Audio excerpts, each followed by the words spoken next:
Hola a todos, bienvenidos al aula virtual de Healthy and Wellness. Estamos con estas presentaciones donde estamos hablando acerca de las generalidades de biología y hoy en esta parte, en la parte número 2, estaremos abordando los virus. Estaremos viendo qué son, los ciclos de reproducción que tienen, teorías sobre su origen, estaremos viendo mecanismos de prevención y muchísimas cosas más acerca de este maravilloso mundo de los virus. Recuerden que me pueden dejar todas sus preguntas en los comentarios que se las estaré respondiendo. Estos son los ítems que vamos a estar abordando a lo largo de estas diapositivas.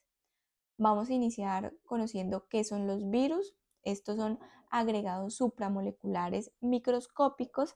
Ya lo veíamos en la presentación anterior, que hace parte de esos complejos supramoleculares y que están constituidos por proteínas y por ácidos nucleicos. Tienen una característica y es que no son capaces de multiplicarse por sí mismos. Por lo tanto, la célula que ellos van a infectar, pues se va a convertir en esa célula huésped que les va a permitir reproducirse. Y eso lo vamos a ver más detalladamente en las siguientes diapositivas.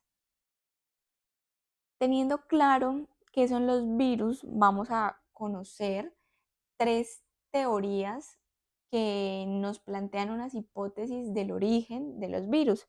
Tenemos la primera de ellas, que es la teoría de la regresión celular o teoría degenerativa, se le conoce así, y esta nos comenta que una célula se convierte en parásito de otra y se desprende de los genes que no necesitaba porque ya estaban presentes en la célula huésped.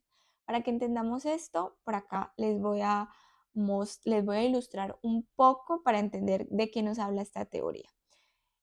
Imaginémonos que esto es un organismo vivo, un organismo celular vivo que existió hace muchísimos años atrás, que tenía funciones propias de un organismo celular vivo, funciones de reproducción, funciones de metabolismo, todo, digámoslo así, de manera normal.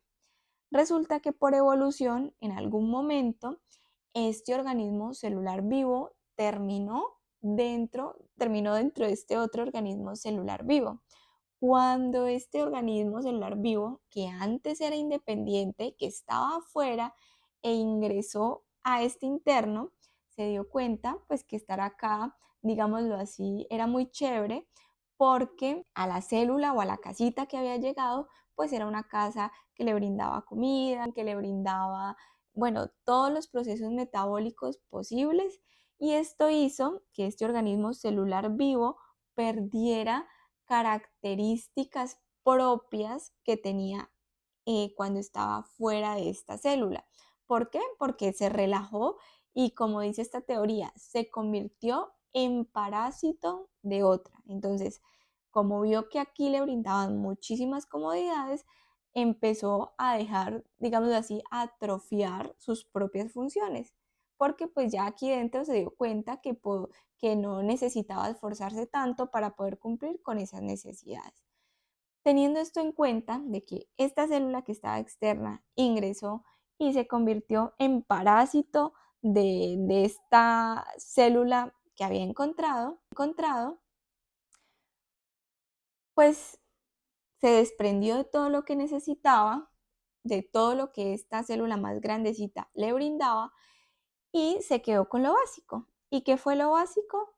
La cápside, que la vamos a ver más adelante, que sería como esa cubierta protectora del genoma viral. Entonces se quedó con estas dos cosas, con el genoma viral y con la cápside. Pero al salir, pues se encontró con células que estaban contiguas a esta célula grande y se dio cuenta que dentro de estas células se podría seguir reproduciendo. Entonces, de esto nos habla esta teoría de la regresión celular. Un organismo vivo externo ingresó a otro, perdió propiedades que anteriormente tenía porque vio que las podía suplir en el lugar que había llegado, salió, se quedó con lo básico, se encontró con células contiguas y se siguió reproduciendo. Así básicamente, para que lo entendamos de una manera un poco más didáctica, fue que esta teoría nos habla de cómo se originaron los virus.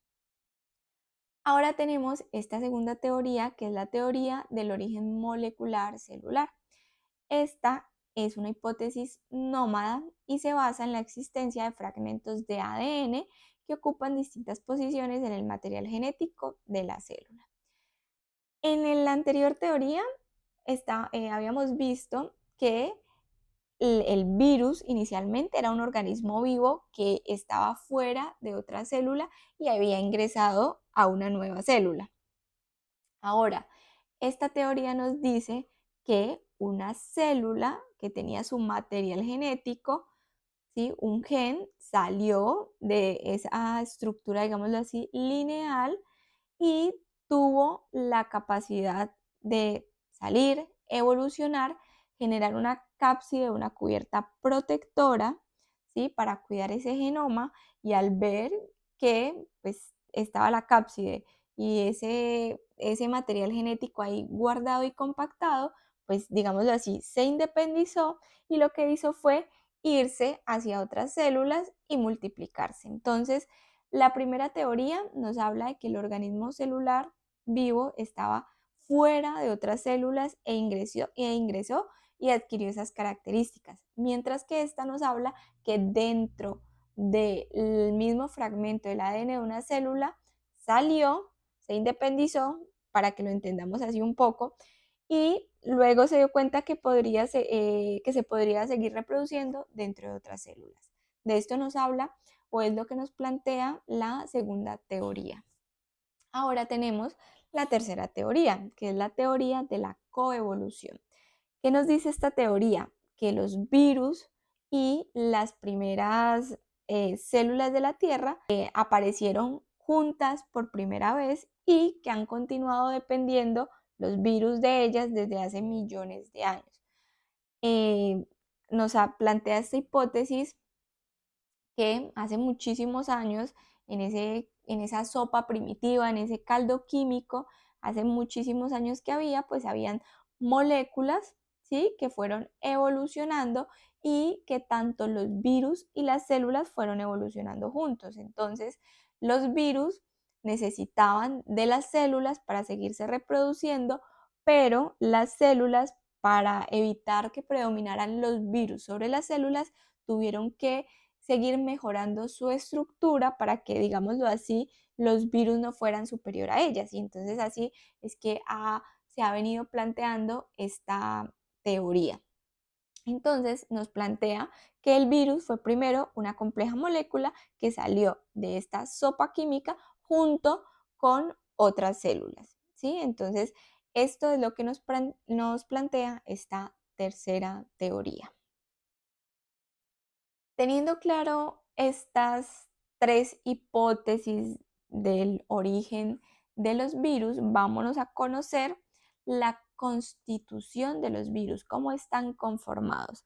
Básicamente, los virus están formados por la cápside, la envoltura membranosa y su genoma vírico. Vamos a ir desglosando cada uno de ellos. Tenemos por acá la cápside, que es una estructura proteica formada por la agregación de proteínas globulares que se van a ensamblar, y a eso se le conocen como capsómeros. Para que lo entendamos un poco, tengamos en cuenta que el capsómero son esos ladrillitos que van a ir a formar una estructura más grande que se llama la cápside.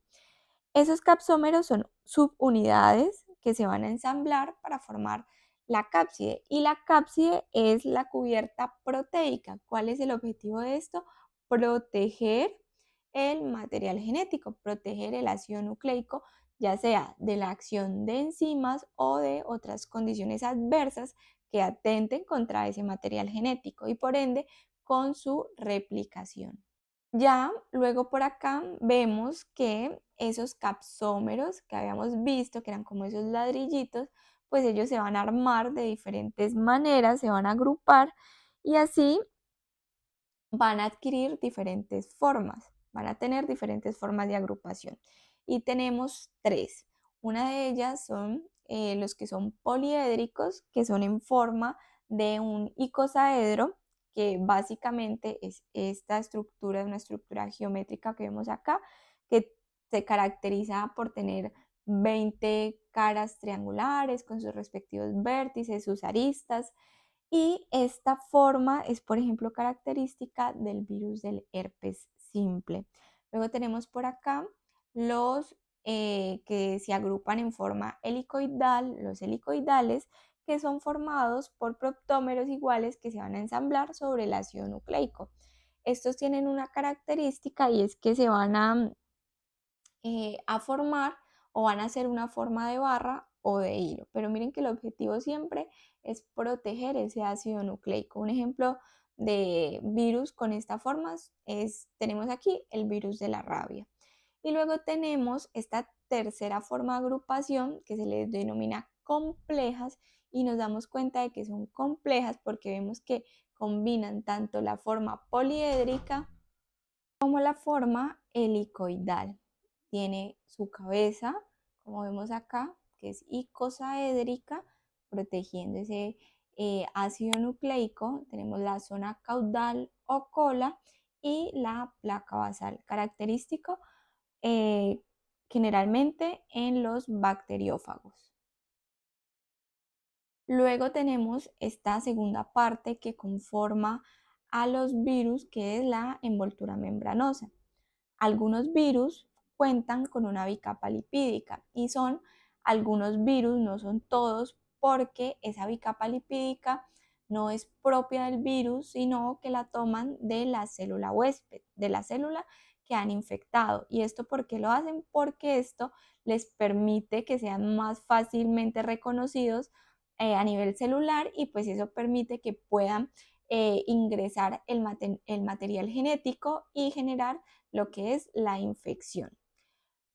Luego tenemos que algunas de estas envolturas van a estar cubiertas por las espículas, que son complejos de glúcidos y proteínas, que lo que hacen es favorecer la fijación sobre las membranas celulares.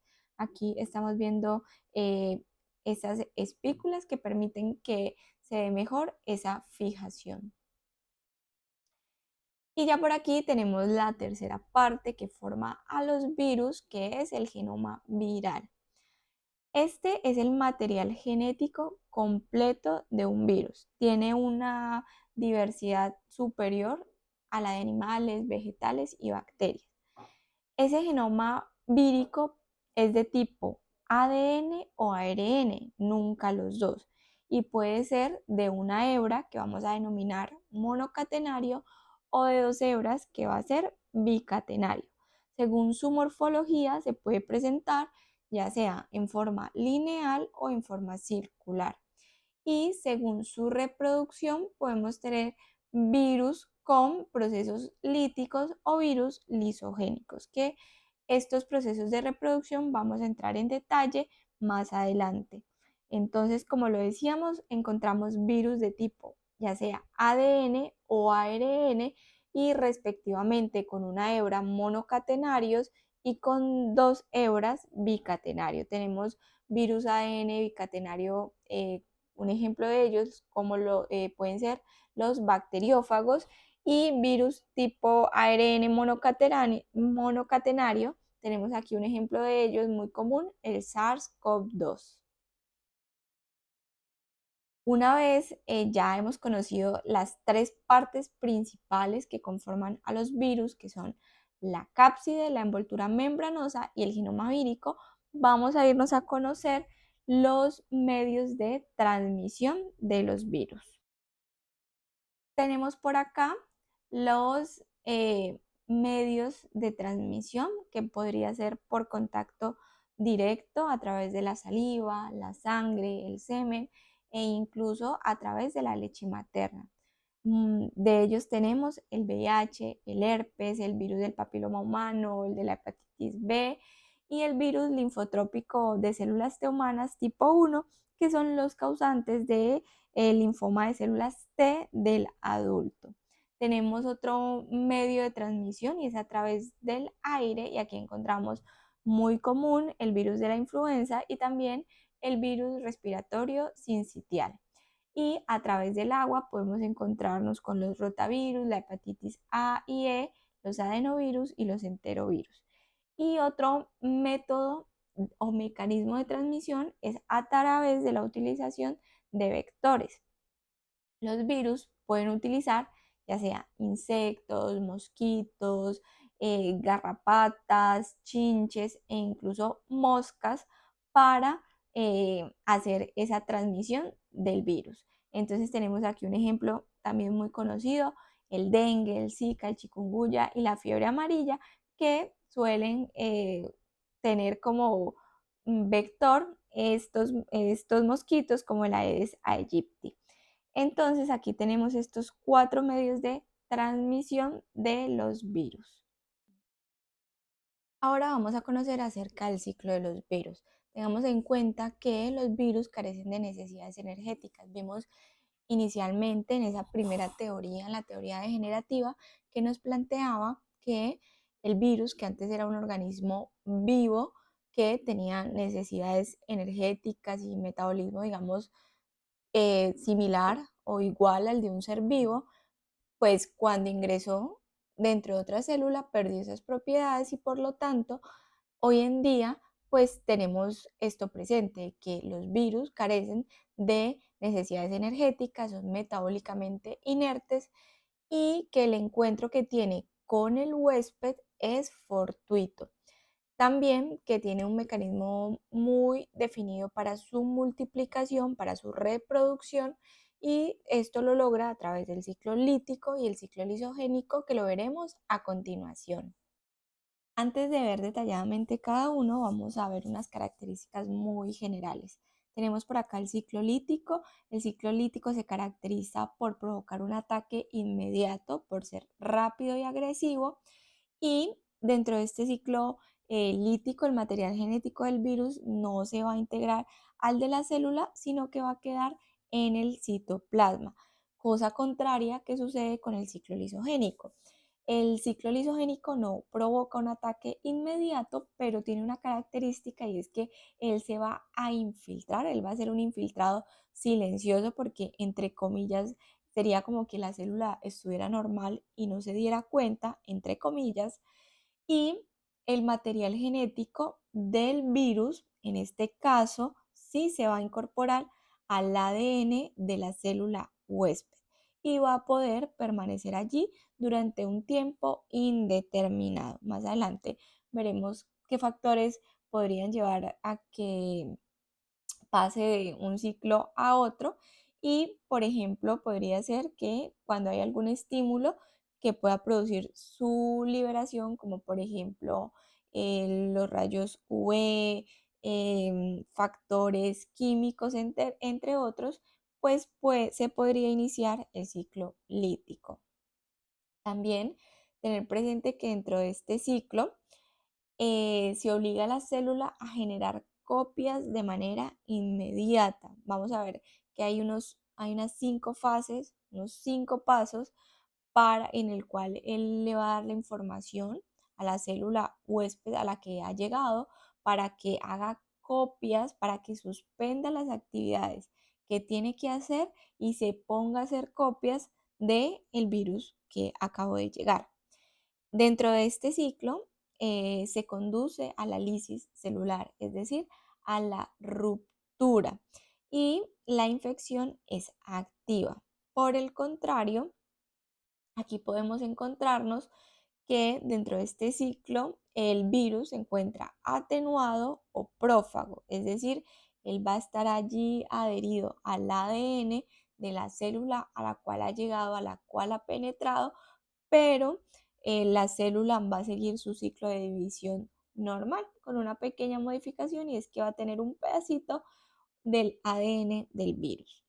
Luego, también es importante tener en cuenta que dentro de este ciclo no hay lisis celular, que como acabamos de ver en esta sí hay. Entonces estas son como unas características generales que nos ayudan a entender un poquito las diferencias y las quizás similitudes que pueda haber entre el ciclo lítico o el ciclo lisogénico. Y es lo que vamos a entrar en detalle a continuación.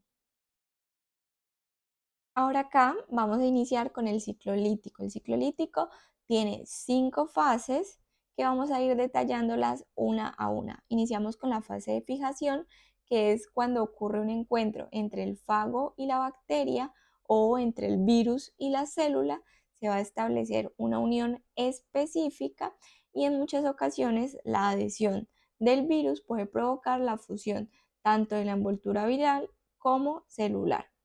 Una vez ocurre esta primera fase, seguimos con la fase de penetración. Aquí, por diferentes mecanismos, ya sea por endocitosis, por fusión de membranas, se va a inyectar o se va a introducir el material genético del virus dentro de, en este caso, o en esta imagen, la bacteria o dentro de la célula que sea que vaya a infectar.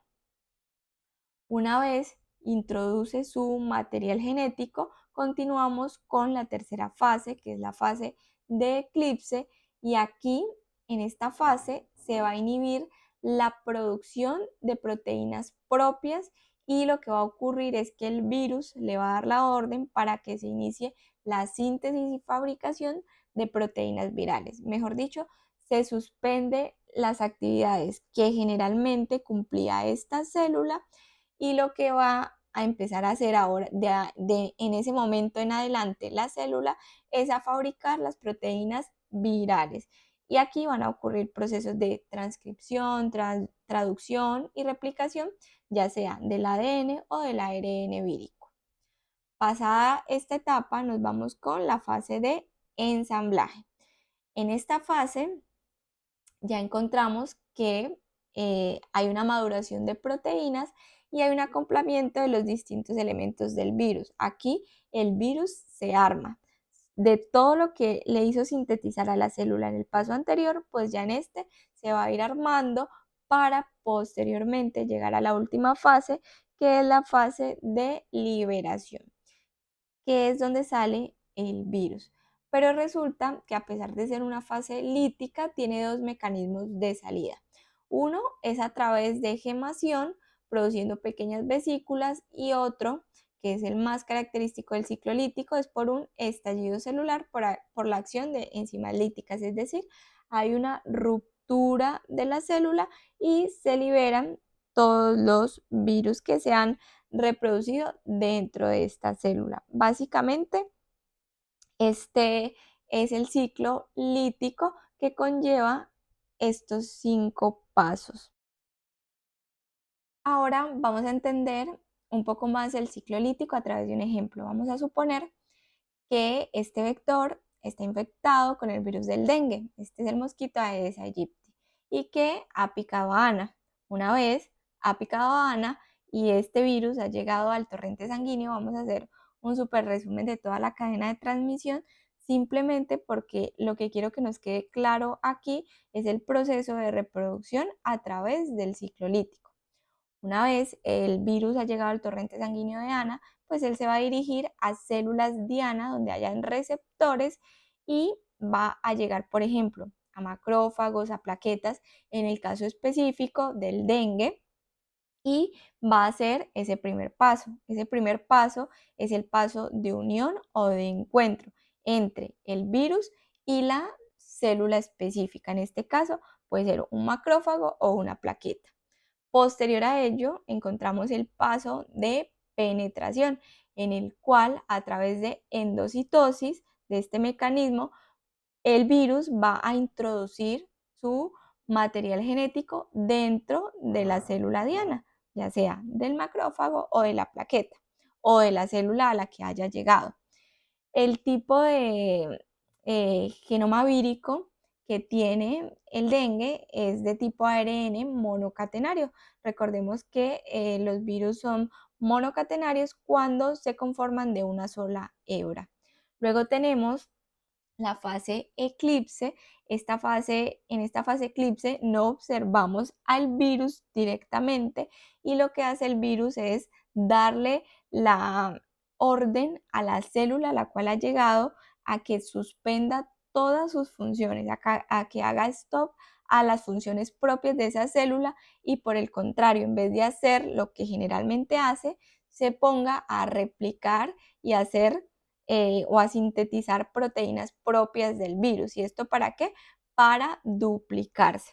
Una vez ha hecho stop a sus funciones y ha empezado a sintetizar, como vemos aquí, dentro de la fase eclipse ha empezado la síntesis de hacia la fabricación de proteínas virales. Vamos a la fase de ensamblaje, que es la cuarta fase, donde el virus se empieza a armar. Sí, es una fase donde el virus empieza donde está ajustando detalles y se está preparando para su salida. Una vez el virus se arma, vamos a la quinta fase, que es la fase de liberación. Resulta que habíamos dicho que el ciclo lítico tiene dos mecanismos de liberación, ya sea por gemación o porque hay una lisis o ruptura de la célula. En este caso, la liberación ocurre por exocitosis. Directamente no hay una lisis o no hay una ruptura de la célula, pero como en todo este proceso al macrófago, a las plaquetas y además células, cuando el virus ingresa, les toca hacer un gasto energético muy alto, les toca trabajar de más, les toca hacer cosas que antes no hacían, pues lo que hace la célula es colapsar por agotamiento y lo que lleva es a la muerte celular programada una vez se ha liberado el virus, y a eso se le conoce como apoptosis. Y resulta que a partir de ahí, pues ocurre todo el proceso de diseminación del virus, porque antes aquí a grosso modo lo veíamos en este ejemplo, había un virus y terminamos teniendo 3 virus, es decir, se replicó. Y esto conlleva a que haya una liberación de citoquinas y una sobreexcitación del sistema inmune. ¿Por qué una sobreexcitación? Porque una vez cuando al inicio llegó el virus, ya se habían liberado citoquinas para poder combatir al virus o al agente agresor, pues ahora que tiene más caos porque sus células están colapsando, pues va a haber una liberación mayor de citoquinas y lleva todo el cuadro clínico que conlleva el dengue, en este caso, que es el del ejemplo. Entonces podemos encontrar fiebre, inflamación, número de plaquetas bajos, sangrados, entre otros. Una vez hemos entendido el ciclo lítico que ocurre en algunos virus, como por ejemplo el del dengue, vamos a conocer qué ocurre con el ciclo lisogénico. El ciclo lisogénico tiene unas características muy particulares, es muy similar al ciclo lítico en cuanto a sus pasos, simplemente que se le agregan, digamos, unos detalles más, y es lo que vamos a ver a continuación. Tiene el primer paso, que es el de fijación. Hay un encuentro entre el virus y la célula. Luego encontramos el segundo paso, que es el de penetración, donde se le inyecta el material genético del virus a la célula, pero ahora acá viene un tercer paso que el ciclo lítico no tenía, pero que sí adquiere relevancia y sí está presente en el ciclo isogénico, y es el ciclo de integración. Aquí el material genético del virus, ese que ha inyectado, se va a fusionar junto con el ADN celular. Entonces, el ADN del fago se va a recombinar con el cromosoma bacteriano, que es el caso de este ejemplo, de esta imagen que vemos aquí. Ahora ya el ADN que había en esta célula, aparte de tener, digamos, su información, pues tiene ahí infiltrada la información del virus.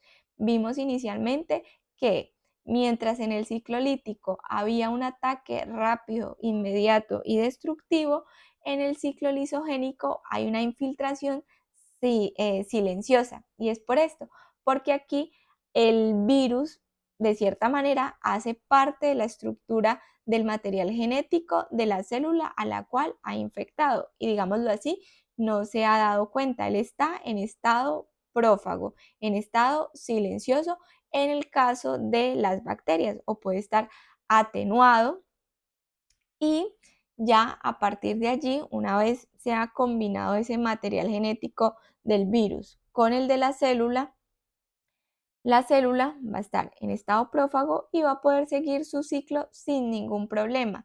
Es decir, no interrumpe ese cuarto paso, es el de división celular, porque aquí no interrumpe nada, no va a haber lisis, no va a haber ruptura, porque simplemente él hizo parte de su material genético y puede seguir como si nada. ¿Qué vamos a encontrar acá? Que vamos a encontrar que va a haber, vamos a encontrar en ese proceso de división celular muchas células que han salido de allí con la información tanto de la célula original, pero también con la información del virus. Resulta que ya sea por estímulos físicos o por estímulos químicos, estas células pueden pasar del ciclo lisogénico al ciclo lítico, es decir, a la ruptura de el virus, a la ruptura de la célula y a la salida del virus. ¿Y esto por qué puede ocurrir? Porque cuando hay un estímulo externo, el virus siente que su hogar o su casa, que es la célula, está siendo atacada. Por lo tanto, él va a iniciar el ciclo lítico, se va a desprender del material genético propio que hay en esta célula y lo que va a hacer es continuar con su fase de ensamblaje, que es donde él empieza a darle órdenes a la célula para que se arme, ¿sí? Y posteriormente ocurre el proceso de liberación. Y finalmente, pues hay ruptura o lisis de la célula. Ahora, un factor a determinar si el virus sigue el ciclo lítico o el ciclo lisogénico, recordemos que en el ciclo lítico hay ruptura, hay lisis y en el ciclo lisogénico el ADN del fago queda fusionado con el ADN de la célula, lo llamamos prófago, y va a permitir que se continúe la división celular como si nada, con una pequeñita modificación y es que ya tiene en su interior parte del ADN del fago que ha ingresado. Entonces, un factor que determina si el virus sigue ese ciclo lítico o lisogénico es el número de fagos que infectan la célula al mismo tiempo. Aquí estamos viendo el fago que está infectando. Aquí, bueno, aquí está la parte de la unión. Aquí vemos que está inyectando su ADN.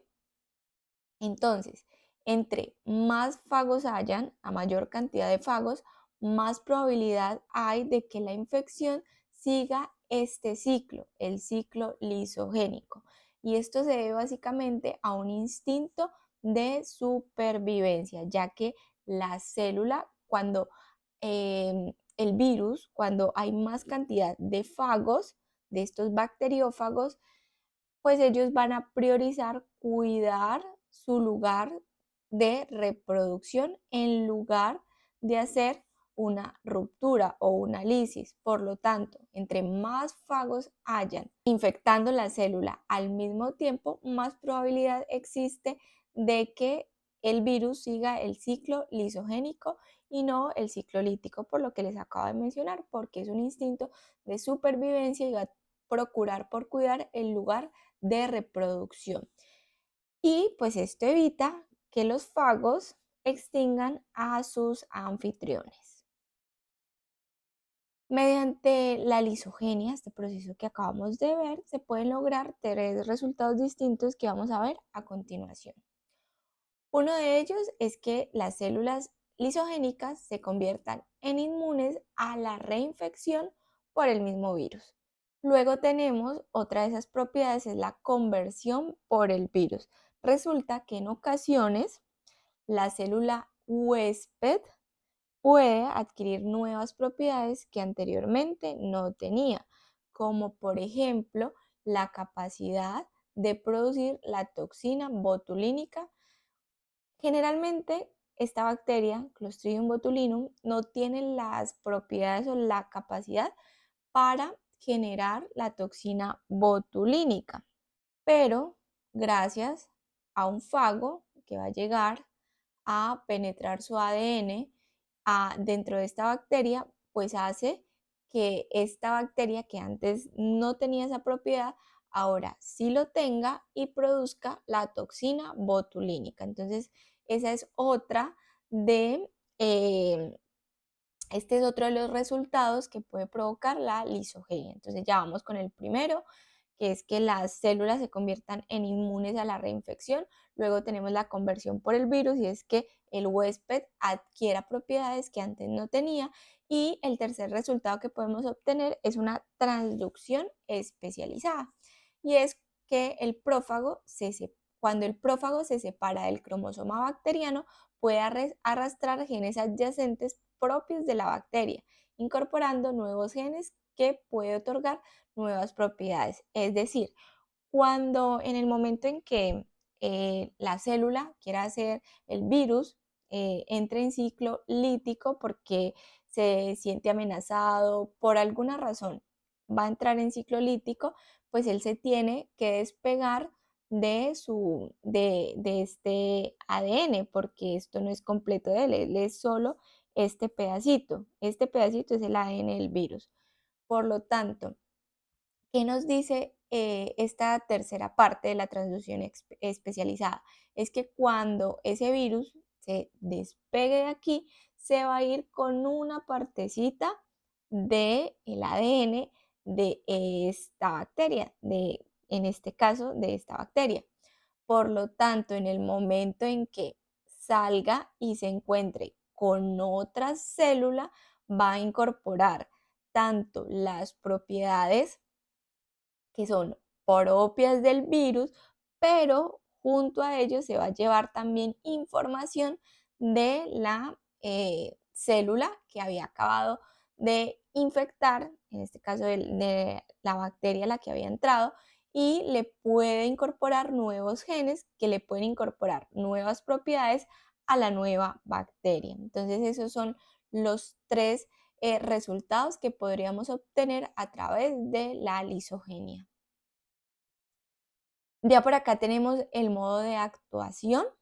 Los virus pueden actuar como agente enfermedad, interrumpiendo funciones vitales celulares. Vimos inicialmente que cuando un virus llega, suspende, hace que le da órdenes a la célula para que haga stop a la síntesis de sus propias proteínas y le dé prioridad a la síntesis de proteínas virales.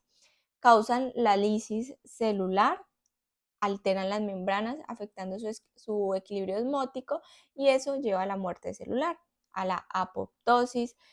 Vimos que en el ciclo lítico tenemos que la célula, puede haber ruptura de la célula o puede por agotamiento morir, programar su muerte. También como agente de enfermedad tenemos que estos virus son capaces de producir graves enfermedades y hay que tener en cuenta que cuando intentamos atacar, por ejemplo, un cuadro viral, pues lo ideal es utilizar antivirales, no antibióticos. Estos productos, estos antivirales están dirigidos a debilitar o impedir la formación de proteínas víricas. Si damos un antibiótico no vamos a hacer absolutamente nada. Como agente herencia, pueden provocar cambios hereditarios al incorporarse al material genético de la célula. Vimos que este podría introducirse allí e incorporarse, infiltrarse. También tenemos virus capaces de producir tumores en células animales y a estos se les conocen como virus oncogénicos o oncovirus, que son capaces de transformar células normales en células cancerosas al ingresar su material genético en el ADN de la célula huésped. Un ejemplo de ellos tenemos de tipo virus ADN, como el virus de la hepatitis B, que la infección crónica a nivel hepática puede llevar al carcinoma hepatocelular. Y de tipo virus ARN tenemos el virus linfotrópico de células T humanas en adultos tipo 1 que está asociado a la leucemia de células T. que lo vimos inicialmente, estos virus tienen un mecanismo de transmisión directo y por último, eh, como agente herencia, pues pueden ocasionar infecciones virales que permanecen en estado latente. Como un ejemplo muy común es el herpes simple. La primera vez que se entra en contacto con el herpes hay una fase lítica, pero posterior a ello el virus queda en estado latente y por estímulos externos o estímulos, por ejemplo, hormonales, por estrés, por fiebre, pues este virus puede volverse activo porque permanece en estado latente. Y ya por aquí, por último, tenemos unos mecanismos de prevención de estos virus. Básicamente, la prevención la podríamos mirar desde su mecanismo, ¿sí? Si el mecanismo es de, por ejemplo, un medio directo, podríamos pensar en el uso del preservativo para evitar que sea a través, por ejemplo, de contacto sexual. Tenemos también otros mecanismos de prevención y es a través muy importante la inmunización. Hoy en día conocemos, son muy comunes este tipo de vacunas, la influenza, que es generalmente estacional por la mutación de estos virus. Tenemos también contra el papiloma humano, tenemos esta la triple viral, contra la varicela y la hepatitis B, que lo que se busca con la inmunización, dependiendo de cada una, tiene mecanismos distintos y lo que va a hacer es afectar alguno de las etapas o procesos de los ciclos de reproducción que pueda tener el virus.